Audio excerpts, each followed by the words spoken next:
2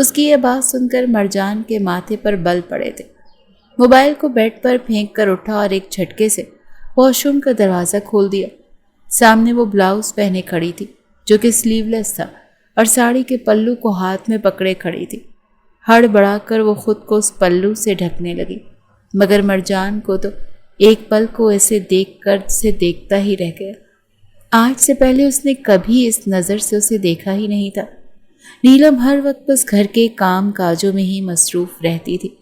کئی روز تک تو اس نے کبھی کنگھی بھی نہیں کی تھی۔ ایک ہی رنگ کے کپڑے کئی روز تک پہنے رکھتی۔ مرجان کا دل اس سے اچاٹ سا ہو چکا تھا۔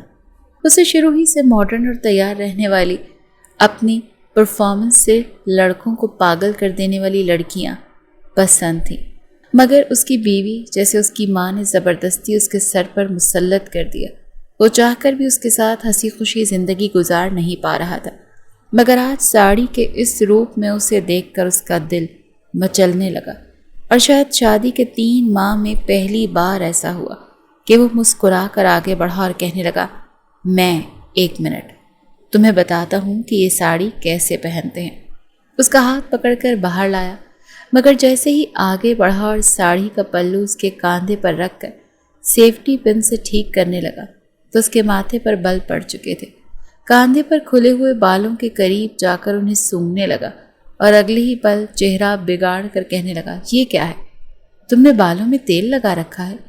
وہ فوراً اپنے بالوں پر ہاتھ پھیر کر کہنے لگی، ہاں، وہ میں شروع ہی سے بالوں میں لہسن اور ادرک کا گھر کا بنا دیسی تیل لگاتی آئی ہوں۔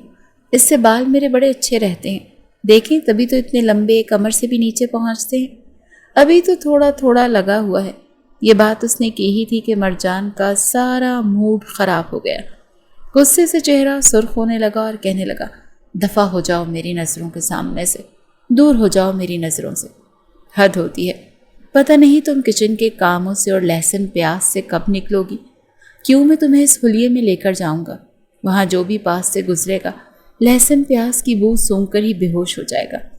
ایک دم سے مرجان کو غصہ کرتے دیکھ کر نیلم کے تو چہرے کی ہوائیاں اڑ چکی تھیں۔ وہ اپنے شوہر سے بہت ڈرتی تھی۔ گھبرا کر کہنے لگی، وہ میں نے ہاتھ دھوئے تھے تو، مگر آپ فکر مت کریں اور اپنا موڈ خراب مت کریں۔ پہلے اتنے مہینوں بعد آپ نے پہلی بار مجھے باہر لے کر جانے کا کہا ہے۔ میں ابھی فوراً دوبارہ سے نہا کر آتی ہوں، پھر بو ختم ہو جائے گی۔ وہ دوبارہ سے واش روم میں گھس چکی تھی، مل مل کر اپنے بال دھو رہی تھی، اپنے ہاتھوں کو صاف کر رہی تھی۔ 3 بار نہا کر باہر آئی تھی، مگر مرجان کا تو موڈ ہی ٹھیک نہیں ہو رہا تھا۔ کہنے لگا، اب ساری رات بھی تم شاور کے نیچے کھڑی رہو، پھر بھی تم یاد رکھو کہ تم میری آئیڈیل ہو ہی نہیں۔ تم ویسی لڑکی بن ہی نہیں سکتی جیسے میں تمہیں چاہتا ہوں، کیونکہ تم سے صرف لہسن پیاز کی بو ہی آ سکتی ہے۔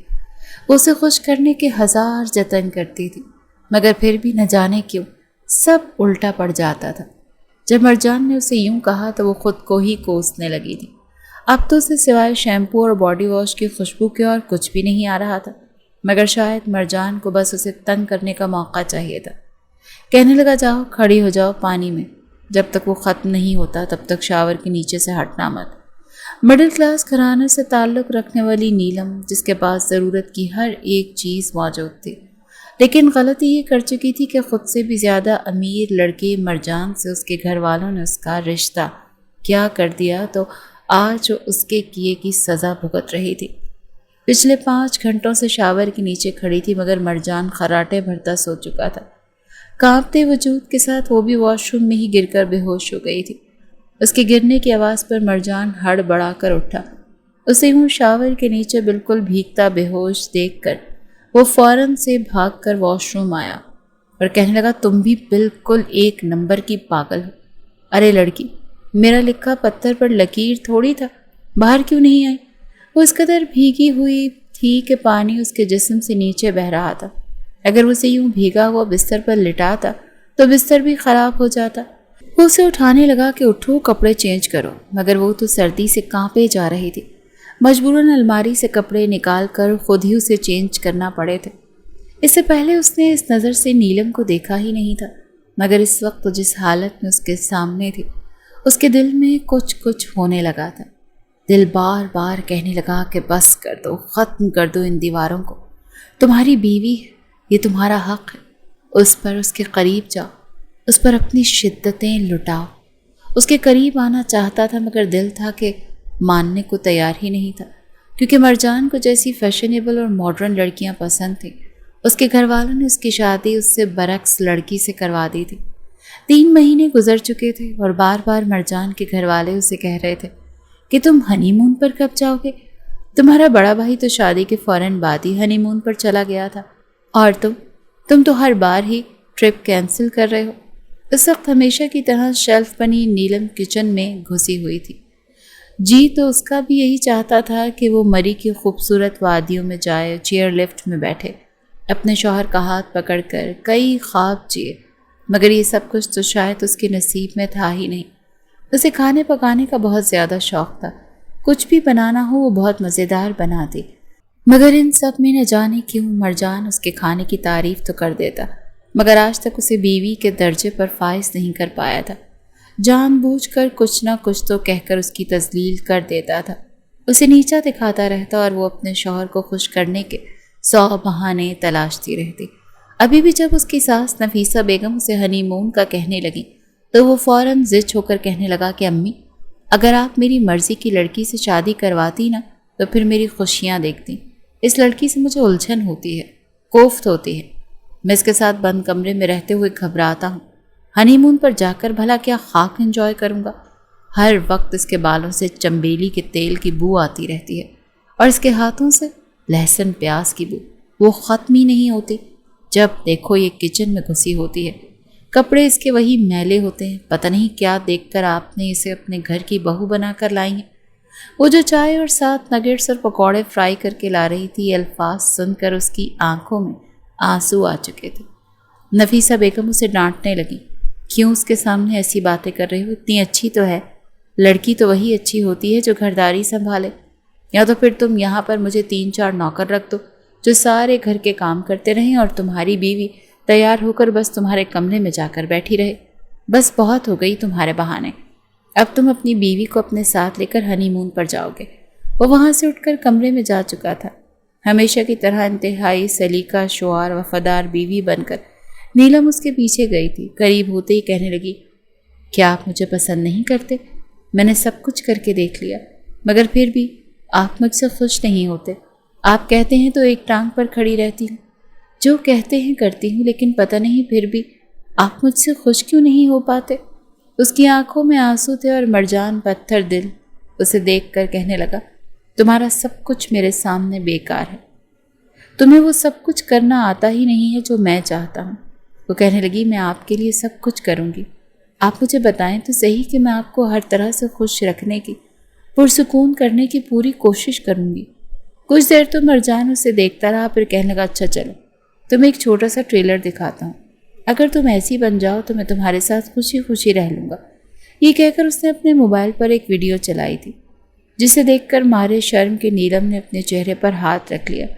اس میں ایک لڑکی تھی جس نے انتہائی بے باک کپڑے پہن رکھے تھے اور وہ لڑکے کے ساتھ بے باک حرکتیں کر رہی تھی۔ اب اس نے لڑکی کی شرٹ کے بٹن نہیں کھولے تھے جب مارے شرم کے نیلم اپنی آنکھوں پر ہاتھ رکھے اس کی یہ حرکتیں مرجان کو غصہ دلانے لگی تھی۔ کہنے لگا، بس اتنے میں ہی تمہیں شرم آ گئی اور باتیں کرتی ہو بڑی بڑی؟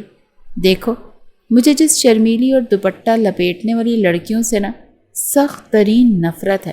اگر تم ایسی بولڈ لڑکی بن سکتی ہو نا اور مجھے سیٹسفائی کر سکتی ہو تو ٹھیک ہے، ورنہ مجھ سے امید مت رکھو۔ اپنے شوہر کو ناراض ہوتے دیکھ کر نہ جانے کس دل سے وہ کہنے لگی، میں آپ کی ہر بات مانوں گی، پلیز آپ میرے ساتھ ہنی مون پر چلیں نا، میری بھی تو کچھ خواہشات ہیں، آپ میرے ساتھ پیار محبت سے رہیں، میں آپ کے لیے کچھ بھی کرنے کو تیار ہوں۔ وہ اسے کسی طرح منا ہی چکی تھی اور پھر چند روز بعد ہی وہ دونوں کراچی سے مری اور ناران کاغان گھومنے کے لیے آ چکے تھے۔ یہاں پر ان وادیوں میں مرجان کا اپنا فارم ہاؤس تھا جہاں پر وہ اسے لے کر آیا تھا۔ آس پاس خوبصورت سے پہاڑ، چوٹیوں پر برف پڑی تھی، بہت خوبصورت مناظر تھے۔ جب وہاں پہنچتے ہی مرجان نے کمرے میں جا کر الماری کو کھولا تو وہاں پر مغربی لباس پڑا تھا، جالی دار نائٹیز، انتہائی باریک شیفون کی میکسی اور ایسے ہی بے باک سے ڈریسز تھے کہ انہیں دیکھ کر نیلم کا رنگ نیلا پڑ چکا تھا۔ کہنے لگی کہ یہ سب کچھ کیا ہے مرجان؟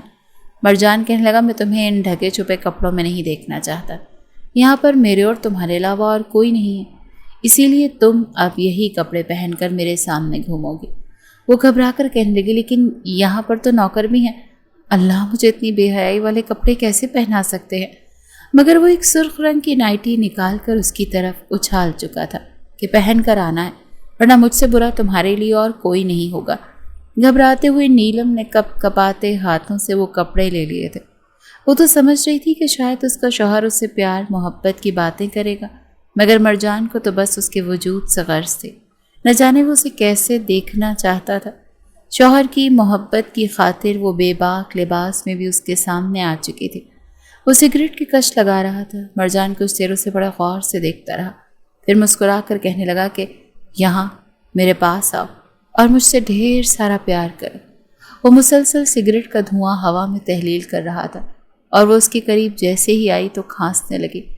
وہ بالکل فلموں میں جیسے ہیرو ہیروئن کے رومانٹک سین کی طرح اپنے شوہر کے قریب آنا چاہتی تھی، مگر اس سے یہ سب کچھ ہو ہی نہیں رہا تھا. جو محبت، جو اپنائیت وہ اپنے شوہر سے چاہتی تھی، وہ بجائے اسے دینے کے اسے یہ سب کچھ کرنے پر مجبور کر رہا تھا. مرجان نے جب اسے یوں گھبراتے دیکھا تو غصے سے اپنے پاؤں کی ٹھوکر نیلم کو ماری تھی.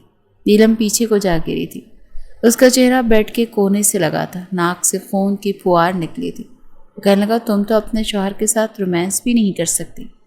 پتہ نہیں تم جیسی جاہل سے میری ماں نے کیا سوچ کر میری شادی کروائی. تم جانتی ہو رومانس کیا ہوتا ہے، ایک مرد کو کیسے سیٹسفائی کیا جاتا ہے. ابھی تمہارے سامنے میں تمہیں لائیو سب کچھ سکھاؤں گا. یہ کہہ کر اس نے بس اپنے نمبر سے ایک نمبر پر مس کال دی تھی اور کچھ دیر بعد ہی جو کچھ وہاں پر ہوا دیکھ کر نیلم کے ہوش اڑ چکے تھے. اسی کی عمر کی ایک لڑکی لاؤنج میں داخل ہوئی جس نے سلیو لیس شرٹ اور جینز پہن رکھی تھی. بال کھلے، لباس اتنا چست کہ وجود کی رہنائیاں واضح نظر آ رہی تھی. مسکراتے ہوئے آگے بڑھی. نیلم تو کچھ پوچھ بھی نہ پائی تھی کہ یہ لڑکی کون ہے. تبھی وہ آگے جا کر مرجان کے سینے سے لگ چکی تھی اور مرجان اسے اپنی باہوں میں بھر کر اپنی گود میں بٹھا چکا تھا. نیلم کو لگا جیسے یہ آسمان ٹوٹ کر اس کے سر پر گر چکا ہو. اسے مرجان کی آواز آئی، زرمینہ میری جان، شکر ہے تم آ گئی، مجھے تم سے زیادہ کوئی بھی سیٹسفائی نہیں کر سکتا. اور پھر مرجان نے اس کے جسم سے وہ چست لباس بھی الگ کر دیا اور اس پر اپنی محبتیں، اپنی شدتیں لٹانا شروع کر دیں. اور نیلم وہ کمرے کے کونے میں بیٹھی اپنی آنکھوں کے آگے ہاتھ رکھے بے آواز آنسو بہا رہی تھی. زرمینہ بار بار مرجان سے کہہ رہی تھی تم نے اس لڑکی سے شادی کیوں کی؟ تم جانتے تھے نا کہ میں تم سے بہت محبت کرتی ہوں، پھر ایسا کیوں کیا تم نے؟ دیکھ لو کسی اور سے شادی کرنے کا انجام، پھر بھی تمہیں میری ہی ضرورت پڑی ہے. اور مرجان بھی یہی کہہ رہا تھا، نہیں میری جان، میں نے کہاں اپنی مرضی سے شادی کی ہے، یہ شادی تو میری امی نے اپنی مرضی سے کروائی ہے، میں تو صرف تم سے شادی کرنا چاہتا تھا. اور نیلم کو ایسا لگ رہا تھا کہ وہ پاگل ہو جائے گی. اس کا شوہر کسی غیر عورت کے ساتھ اس حد تک جا سکتا ہے، اسے ذرا بھی اندازہ نہیں تھا. رو رو کر اس کی آنکھیں سرخ ہو چکی تھیں اور وہ دونوں اپنی ہی مستی میں گم تھے. انہیں تو یہ تک پرواہ نہیں تھی کہ ان کے ساتھ کمرے میں کوئی اور بھی موجود ہے. اپنی مستی میں سرشار وہ دونوں ایک دوسرے کی باہوں میں وہیں سو گئے اور نیلم وہ ساری رات وہیں کمرے کے کونے میں بیٹھی بے آواز آنسو بہاتی رہی. اگلی صبح جیسے ہی مرجان کی آنکھ کھلی تو اس نے سر اٹھا کر کمرے کا جائزہ لیا. اسے لگا جیسے ذہن ابھی تک مکمل بیدار نہیں ہوا. مرجان نے کروٹ بدلی تو بیڈ خالی تھا. وہ اٹھ بیٹھا، وہاں پر نیلم نہیں تھی. اس نے آنکھیں بند کر لیں، شاید واش روم میں ہوگی. وہ بڑبڑایا، ساتھ ہی اپنا موبائل اٹھا کر زرمینہ کو کال ملا دی. دوسری طرف جیسے ہی کال ریسیو کی گئی مرجان کہنے لگا ارے جان کہاں چلی گئی تم؟ مجھے تمہاری بہت یاد آ رہی ہے. رات تم نے بہت سکون دیا، میری ساری تھکن اتر گئی. ادھر زرمینہ کھلکھلا کر ہنسی تھی. اسی لیے تو کہتی ہوں کہ مجھ سے شادی کر لیں، میں بھی آپ کے بغیر نہیں رہ سکتی. وہ مسکرایا تھا. تبھی اس کے موبائل پر نفیسہ بیگم کی کال آ رہی تھی. اوکے پھر بات ہوگی، یہ کہتے ہوئے اس نے زرمینہ کی کال ڈسکنیکٹ کی اور اپنی ماں سے بات کرنے لگا. کیسی ہیں آپ؟ دوسری طرف نیلم کا پوچھا جا رہا تھا. وہ بولا ٹھیک ہے، ناشتہ بنا رہی ہوگی، میں ابھی جاگا ہوں، کچھ دیر بعد بات کر کے نفیسہ بیگم نے یہ کہتے ہوئے فون بند کر دیا کہ جب نیلم فری ہو جائے تو میری بات بھی کروا دینا۔ وہ اٹھا اور فریش ہونے واش روم چلا گیا۔ واپس آ کر وہ مسکراتے ہوئے صوفے پر بیٹھا۔ اسے رات کا سارا منظر یاد آنے لگا۔ اسے زرمینہ شدت سے یاد آنے لگی۔ ایک دم نیلم کے ذہن میں آتے ہی اس کے ہونٹوں سے مسکراہٹ غائب ہو گئی۔ پتہ نہیں امی کو بھی کیا پڑی تھی، اس جاہل سے میری شادی کروا دی۔ پھر اسے ایک دن خیال آیا کہ کافی دیر ہو چکی، نیلم کہاں ہے؟ 2 لوگوں کا ناشتہ بناتے اتنی دیر تو نہیں لگتی۔ مرجان فوراً اٹھا اور کچن میں گیا۔ نیلم وہاں نہیں تھی۔ اس نے نیلم کو آوازیں لگانا شروع کی، وہ کہیں بھی نہیں تھی۔ اب مرجان کی پریشانی بڑھنے لگی۔ اسے کہیں بھی نیلم نہیں ملی۔ کہاں جا سکتے ہیں؟ اسے تو ان راستوں کا بھی نہیں پتا۔ اسے بہت فکر ہونے لگی۔ اگر نیلم نہ ملی تو گھر جا کر کیا کہوں گا؟ وہ غصے میں اسے ہی برا بھلا کہہ رہا تھا۔ پھر وہ پاگلوں کی طرح اسے باہر ڈھونڈنے لگا۔ قریبی ریسٹورانٹ ہر جگہ تلاش کیا لیکن وہ نہیں ملی۔ اب بھی وہ ایک ریسٹورانٹ میں اسے ڈھونڈ ہی رہا تھا۔ نیلم یہاں بھی نہیں تھی۔ آخر وہ تھک کر وہیں بیٹھ گیا۔ اچانک اس کے کانوں میں ایک آواز گونجی جو ساتھ بیٹھے ایک بزرگ کی تھی۔ بیچاری لڑکی کی حالت تو بہت خراب ہے اور ٹیکسی والے کی ٹانگ ٹوٹ گئی ہے۔ لڑکی کے بچنے کا کوئی چانس نہیں۔ دوسرا بولا پتہ نہیں اتنی رات جا کہاں رہی تھی۔ انہی میں سے ایک اور آدمی بولا بس اسٹینڈ پر جا رہی تھی۔ کیا پتہ بیچاری کو کیا ایمرجنسی تھی کہ آدھی رات وہ گھر سے نکل پڑی۔ یہ سنتے ہی مرجان کے تو ہوش اڑے تھے۔ وہ فوراً ان کے پاس گیا اور ان سے ہاسپٹل کا پتہ پوچھا۔ 10 منٹ میں ہی وہ اس ایمرجنسی روم میں تھا جہاں اس لڑکی پر سفید چادر ڈالی جا چکی تھی۔ اس کا دل نہیں مان رہا تھا کہ یہ نیلم ہے۔ وہ کیا جواب دے گا اپنی ماں کو؟ جیسے ہی اس نے چہرے سے چادر ہٹائی تو اس کے آسان خطا ہو گئے۔ وہ نیلم ہی تھی۔ وہ ایک دم گھبرا گیا تھا۔ وہ کیسے ہو سکتی ہے؟ پھر جب اس کی میت لے کر گھر پہنچا تو گھر میں کوہرام مچا تھا۔ وہ فون کر کے اپنی ماں کو پہلے ہی بتا چکا تھا کہ ایکسیڈنٹ ہوا ہے اور وہ خود تو بچ گیا لیکن نیلم موقع پر ہی جاں بحق ہو گئی۔ نیلم کے گھر والے بھی آئے ہوئے تھے۔ نیلم کی بہن ملیحہ کا تو رو رو کر برا حال تھا۔ آپ مجھے چھوڑ کر نہیں جا سکتے۔ آپ بھی اب کیوں چلی گئے؟ کوئی ایسے کرتا ہے بھلا؟ بہت مشکل سے اس کی ماں نے ملیحہ کو سنبھالا تھا۔ نیلم کی تدفین بھی ہو گئی۔ ملیحہ نے کہہ دیا تھا کہ وہ 40ویں تک یہیں رہے گی۔ نفیسہ بیگم نے کہا کہ ہاں کیوں نہیں، تمہارا اپنا گھر ہے۔ وہ وہاں رہتے ہوئے مرجان کا بہت خیال رکھنے لگی۔ نفیسہ بیگم بھی اس سے بہت خوش تھی۔ اس نے اتنی چھوٹی سی عمر میں سب کو سنبھالا ہوا تھا۔ مرجان کی بھابھی بھی ان دنوں امید سے تھی، اسی لیے ان سے بھی زیادہ کام نہیں ہوتا تھا۔ گھر آئے مہمانوں کو دیکھنا اور نفیسہ بیگم کا خیال رکھنا، پھر مرجان کے سب کام بھی ملیحہ ہی کر رہی تھی۔ کچھ دن تو مرجان نیلم کی وجہ سے پریشان رہا لیکن پھر وہی مصروفیات۔ صبح آفس اور شام میں وہ زرمینہ سے فون پر بات کرتا رہتا اور وہ بے باک لڑکی مرجان کو اپنے جھانسے میں پھنسانا چاہتی تھی۔ وہ مرجان سے شادی کرنا چاہتی تھی اور مرجان وہ اس کی محبت بری باتوں میں کھوجتا تھا۔ دن گزرنے لگا۔ اچانک نفیسہ بیگم کہنے لگی کہ مرجان بیٹا میں چاہتی ہوں کہ تم شادی کر لو۔ ملیحہ جو اس وقت ٹیبل پر کھانا لگا رہی تھی ایک دم بولی آنٹی آپ ٹھیک کہہ رہی ہیں، انہیں اب شادی کر لینی چاہیے۔ وہ کہنے لگی ہاں میں آج ہی سے اس کے لیے کوئی لڑکی دیکھتی ہوں۔ مرجان کچھ کہنے ہی والا تھا کہ ملیحہ اس سے پہلے بول پڑی لڑکی دیکھنے کی کیا ضرورت ہے، میں ہوں نا، میری آپی کی جگہ میرے علاوہ کوئی نہیں لے سکتا۔ ملیحہ کا یہ کہنا تھا کہ نفیسہ بیگم نے بہت حیرت سے اسے دیکھا تھا۔ وہ مرجان کی آنکھیں پھٹی کی پھٹی ہی رہ گئی تھیں۔ یہ کیسے ہو سکتا ہے؟ تمہارا دماغ ٹھیک ہے؟ پاگل تو نہیں ہو گئی ہو؟ نہیں میں پاگل نہیں ہوں، میں نے سوچ سمجھ کر یہ فیصلہ لیا ہے، میری آپی کی جگہ کوئی بھی نہیں لے سکتا۔ تبھی نفیسہ بیگم بولی لیکن بیٹا تم اپنی عمر دیکھو، تم بہت چھوٹی ہو۔ وہ کہنے لگی آنٹی اگر چھوٹی ہوں تو کیا ہوا، جب مجھے کوئی اعتراض نہیں آپ کو بھی نہیں ہونا چاہیے، اور جہاں تک میرے گھر والوں کا تعلق ہے انہیں میں منا لوں گی۔ لیکن مرجان یہ ماننے کو تیار ہی نہیں تھا۔ نفیسہ بیگم تو پھر بھی مان ہی گئی تھی کیونکہ انہیں اپنے بیٹے کے لیے باحیا اور فرما بردار لڑکی چاہیے تھی۔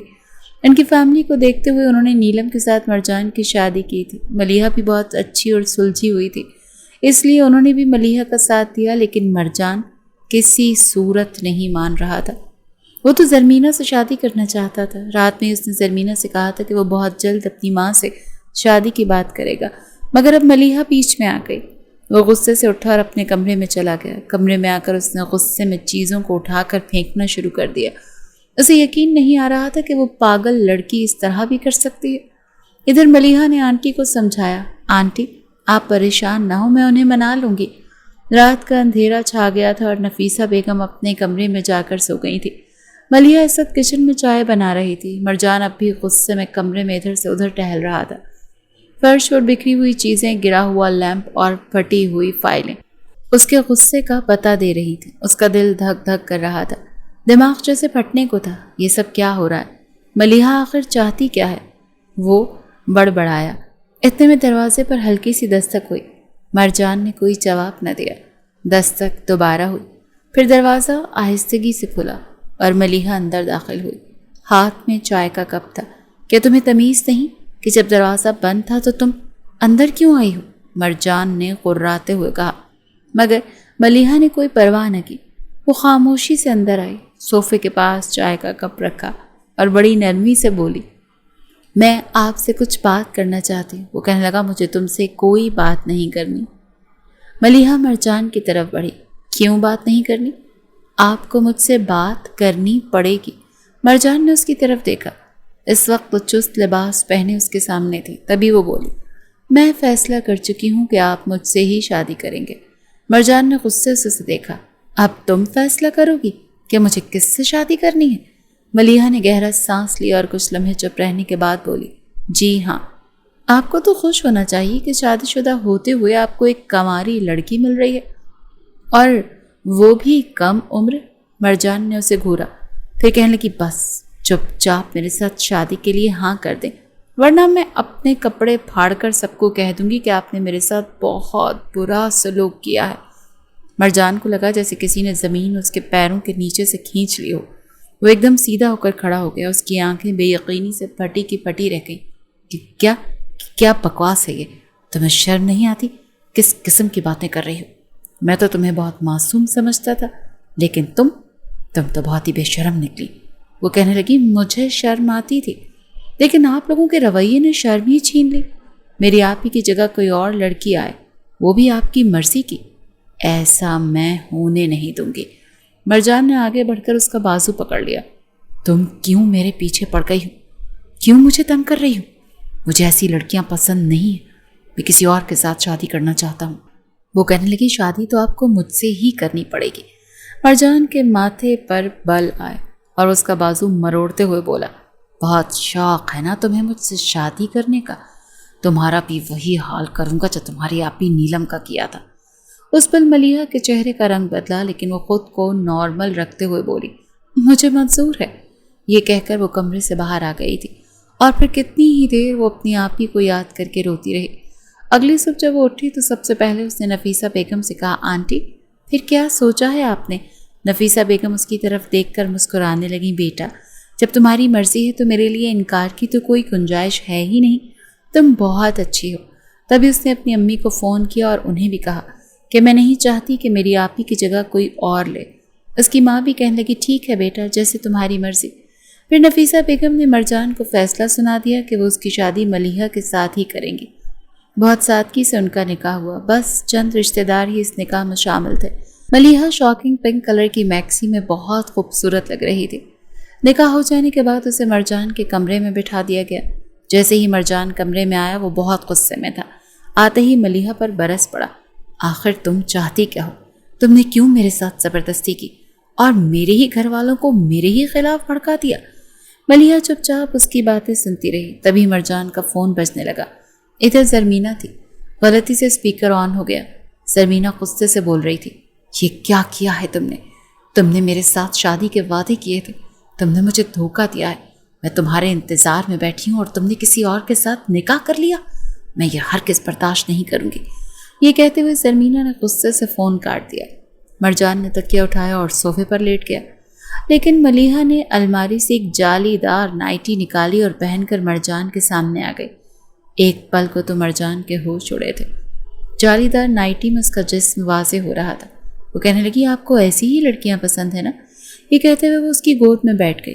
ایک پل کو مرجان کی دھڑکنیں تیز ہوئیں، لیکن اگلے ہی پل اس نے ملیحہ کو زور سے دھکا دیا اور خود کمرے سے باہر نکل گیا۔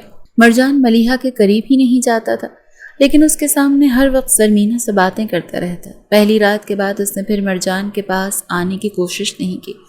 پھر ایک دن ملیحہ نے نفیسہ بیگم سے کہا کہ مجھے مری دیکھنا ہے، مجھے بہت شوق تھا کہ شادی کے بعد میں مری جاؤں، لیکن آپ کا بیٹا تو انہیں ذرا بھی پرواہ نہیں ہے میری۔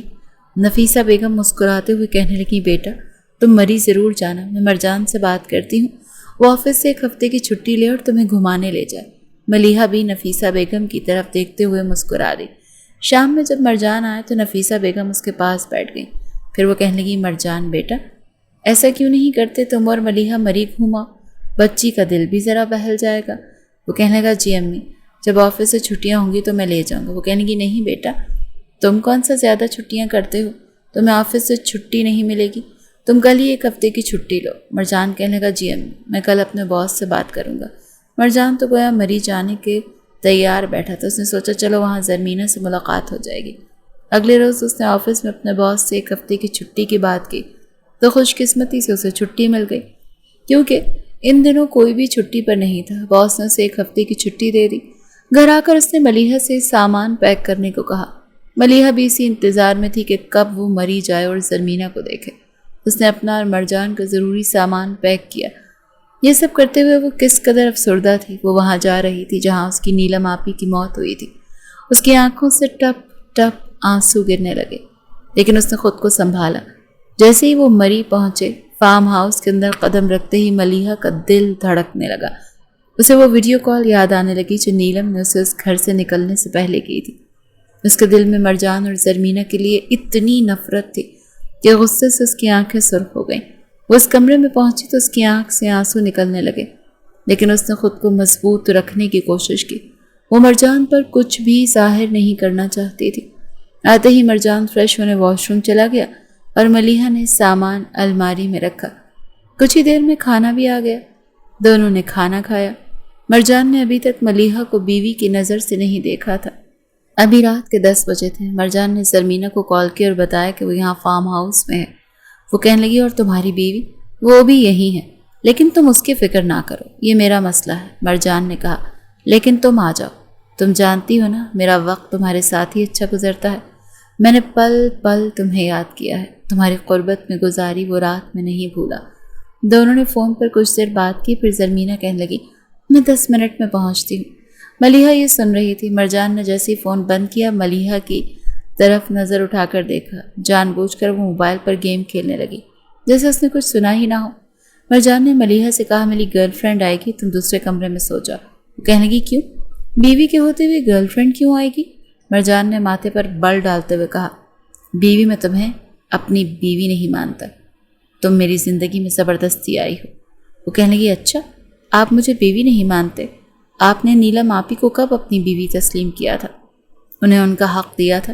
نہیں نا، الٹا انہیں ڈپریس کیا، انہیں تکلیف دی، ان کے سامنے غیر عورت کے ساتھ تعلقات رکھے۔ آپ نے سوچا ان کے دل پر کیا گزری ہوگی؟ پل پل مری تھی میری آپی۔ اس وقت ان کی جو حالت تھی وہ صرف میں جانتی ہوں، اور مجھے نیلم آپی مت سمجھیے گا، میں ملیحہ ہوں، ملیحہ مراد۔ میں اپنے ساتھ ہونے والی زیادتی برداشت نہیں کر سکتی، سمجھے آپ؟ اور وہ حیران کھڑا ملیحہ کو دیکھ رہا تھا۔ آج سے پہلے اس نے ملیحہ کا یہ روپ نہیں دیکھا تھا۔ تبھی زرمینہ بھی پہنچ گئی۔ اسے دیکھ کر ملیحہ نے برا سا منہ بنایا تھا۔ زرمینہ ملیحہ کو نظر انداز کرتے مرجان کے گلے لگنے لگی تھی کہ ملیحہ نے اسے بازو سے پکڑ کر پیچھے کیا اور کہنے لگی، یہ کیا حرکت ہے؟ تمہیں شرم نہیں آتی کسی غیر مرد کے گلے میں باہیں ڈالتے ہوئے، اور وہ بھی اس کی بیوی کے سامنے؟ تمہاری جرت کیسے ہوئی؟ ملیحہ نے بڑے غصے میں کہا۔ اس کی بات سن کر زرمینہ کھل کھلا کر ہنسی تھی اور کہنے لگی، بیوی؟ کیسی بیوی؟ تمہیں مرجان اپنی بیوی نہیں مانتا، سمجھی؟ مرجان صرف مجھ سے محبت کرتا ہے۔ اور مرجان ان دونوں کو حیرت سے دیکھے جا رہا تھا۔ تبھی زرمینہ آگے بڑھی اور ملیحہ کو کمرے سے باہر نکالنے لگی، لیکن ملیحہ کمرے سے نہ نکلی اور کہنے لگی، میں اس کمرے سے باہر نہیں جاؤں گی، یہ مرجان کا کمرہ ہے اور میں اس کی بیوی ہوں۔ زرمینہ کہنے لگی، اچھا نہیں جانا، نہ جاؤ، تم بھی نیلم کی طرح وہ سب دیکھتی جاؤ جو اس نے دیکھا تھا۔ اس پل ملیحہ کو وہ کال یاد آئی جو نیلم نے اسے کی تھی، جس میں وہ بہت رو رہی تھی۔ وہ آگے بڑھی اور زوردار تھپڑ زرمینہ کے منہ پر دے مارا۔ اور زرمینہ، وہ تو یہ تھپڑ کھا کر پاگل ہو رہی تھی۔ تم ڈفر، تمہاری یہ جرت کیسے ہوئی کہ تم مجھ پر ہاتھ اٹھاؤ؟ تمہارے ساتھ بھی وہی کچھ کرنا پڑے گا جو میں نے نیلم کے ساتھ کیا۔ اور وہ ہمارے راستے سے ہٹ گئی۔ ایک دم مرجان نے زرمینہ کو دیکھا، اس کے پاس آیا۔ تم نے کیا کیا نیلم کے ساتھ؟ بتاؤ زرمینہ، مجھے سچ سچ بتاؤ۔ زرمینہ چپ تھی۔ مرجان اس سے پوچھتا رہا، بتاؤ۔ اس رات میں گہری نیند میں تھا۔ کیا ہوا تھا نیلم کے ساتھ؟ دیکھو، اگر تم مجھے نہیں بتاؤ گی تو میں تمہیں پولیس کے حوالے کر دوں گا۔ تبھی ملیحہ بولی، اس رات آپ ہی نے مجھے ویڈیو کال کی تھی، اور جب وہ اس روم سے باہر نکلی تو زرمینہ ان کے پیچھے تھی۔ آپ ہی مجھے بتا رہی تھی کہ وہ بس اسٹاپ پر جائیں گی۔ فارم ہاؤس سے نکلنے کے بعد سگنل ڈاؤن ہو گئے تھے اور کال ڈسکنیکٹ۔ وہ روتے ہوئے مرجان کو بتا رہی تھی، اور مرجان زرمینہ کو گردن سے پکڑے پوچھ رہا تھا، مجھے بتاؤ۔ زرمینہ کی گردن پر مرجان کی گرفت مضبوط ہوئی تو وہ فوراً بولی، جس ٹیکسی میں نیلم بیٹھی تھی اس کا ایکسیڈنٹ میں نے کروایا تھا۔ شدید دھچکا لگا تھا مرجان کو۔ وہ کہنے لگا، تم اس حد تک گر سکتی ہو؟ کسی کی جان لے لو؟ مجھے شرم آ رہی ہے تمہیں اپنا دوست کہتے۔ میں نے تم جیسی لڑکی سے محبت کی، لیکن تم تو قاتل نکلی۔ جاؤ یہاں سے، دفع ہو جا، میں تمہاری شکل بھی نہیں دیکھنا چاہتا۔ اور زرمینہ مرجان کے غصے کو دیکھ کر فوراً وہاں سے بھاگی تھی۔ ملیحہ اور مرجان وہیں فرش پر بیٹھ کر پھوٹ پھوٹ کر رونے لگے۔ مرجان ملیحہ سے معافی مانگنے لگا کہ مجھے معاف کر دو، تمہاری آپی کے ساتھ جو کچھ ہوا اس میں میری غلطی بھی ہے۔ پھر وہ دونوں بغیر گھومے پھرے واپس گھر آ گئے، اور آتے ہی مرجان سب سے پہلے نیلم کی قبر پر گیا تھا، اور وہاں جا کر اس نے نیلم سے معافی مانگی۔ ملیحہ بھی اس کے ساتھ تھی۔ وہ اس وقت اتنا ڈسٹرب تھا، ملیحہ نے اسے بہت مشکل سے سنبھالا تھا۔ ملیحہ کا مقصد تو پورا ہو گیا تھا۔ وہ اپنی آپی کے قاتل کو سزا دلوانا چاہتی تھی، اور وہ سزا زرمینہ کو مل چکی تھی۔